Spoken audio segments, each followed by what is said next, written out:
This next email comes from Bradley. Bradley says, "Hi Lola, I've been on the search for a therapist about 6 months now, and I've seen 3 therapists in that time, but they just didn't feel they were the right fit for me.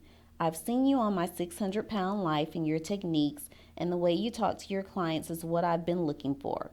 I come from a good family and I am fairly successful, yet I struggle with alcohol and substance abuse and the inability to sustain a relationship. So I'm a bit of a mess here in Vegas, but I know I have so much potential and so much life to live. I just need to get past these hurdles. Do you know of anyone in this area that's accepting new clients? Please let me know. Thank you very much." Well, I don't know right offhand of anyone in Vegas in particular, but my sister is a substance abuse professional here in our practice, so I will be conferring with her and we'll put a list on our website, zenamago-pllc.com, where you will be able to find substance abuse professionals in your area. So, you talk about coming from a good family and that you're successful. So, first of all, let's start with being proud of yourself.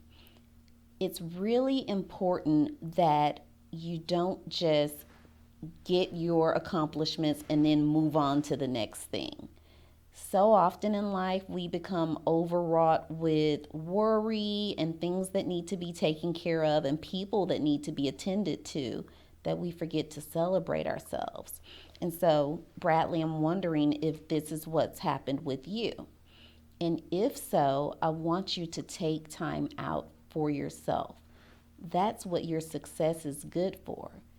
You've set a good foundation for yourself. You notice, guys, I'm talking a theme in these videos: foundation. If you set that good foundation already, then now it's time to use it for what it's for and rest. And by rest, I mean stillness. You've got to find that still, quiet place on the inside. Because what I know from working with people with substance abuse issues is that the inside is the most chaotic landscape. They have thoughts racing all the time, feelings of insecurity, imposter syndrome, and negative voices from the past telling them that everything is going to fall apart.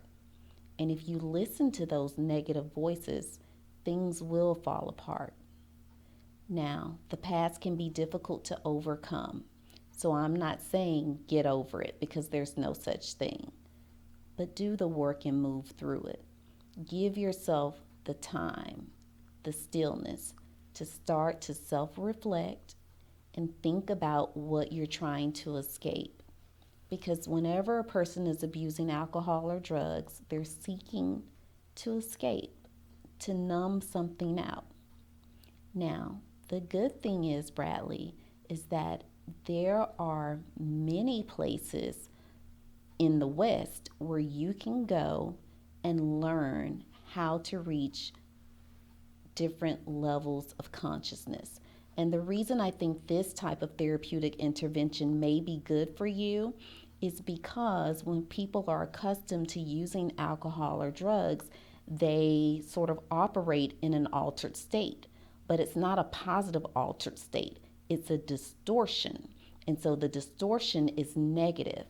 But if you go to a place where you can learn about holotropic breath work, where you can learn about consciousness raising and levels, and where you can learn how to discern the actual content of your consciousness from the conscious level itself, that can be so helpful to you in finding inner peace. All of this might sound a little bit complicated, so for starters, I would just recommend some mindfulness meditation and also yoga. That can be very helpful. Those things require structure and discipline. And when a person is abusing alcohol or drugs, there's often an unstructured, uncontrollable component going on inside of them, the chaotic landscape. And so I hope this information helps. And once again, I'll be putting up some things on the website of places you can go to seek help. Thank you for your inquiry.